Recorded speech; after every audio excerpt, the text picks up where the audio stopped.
Diversity and inclusion, what it is, why we care, and what we can do. That is a title. And if that title sounds like something you'd hear popping out of the drooling mouth of some Californian dipshit hipster who hasn't quite manifested the upward mobility requisite to move out of his mom's basement, you'd be surprisingly wrong.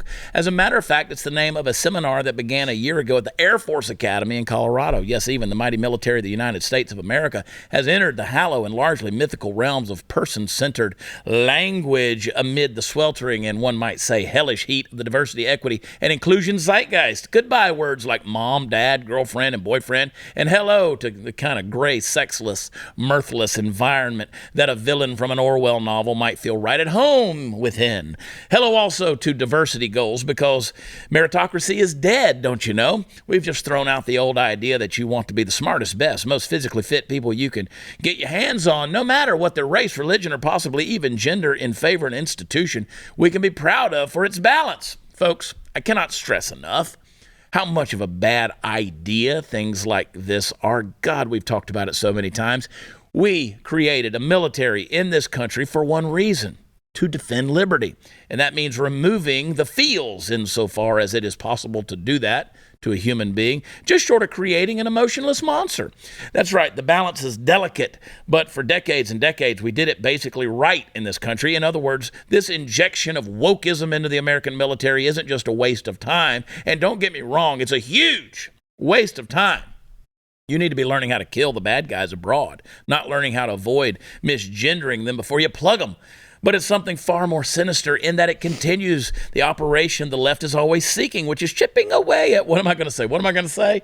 The dominant paradigm wherever they may find it. Now ask yourself this question: what about diversity, equity, and inclusion really needs to be set into policy in the military? Can you think of anything at all?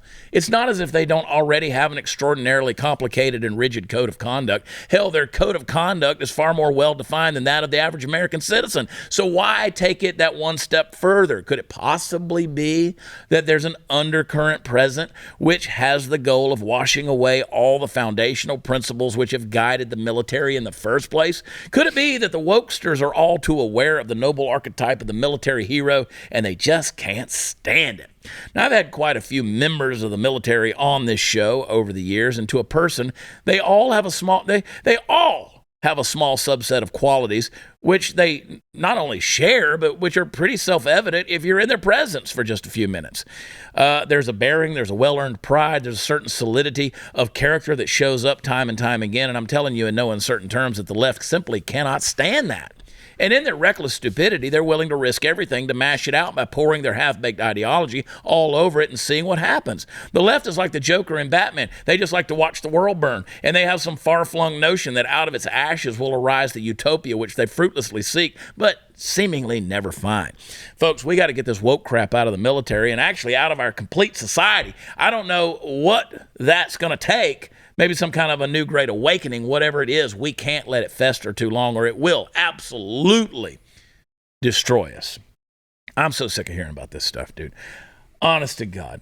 If you're in the military, I want you to be a killing machine.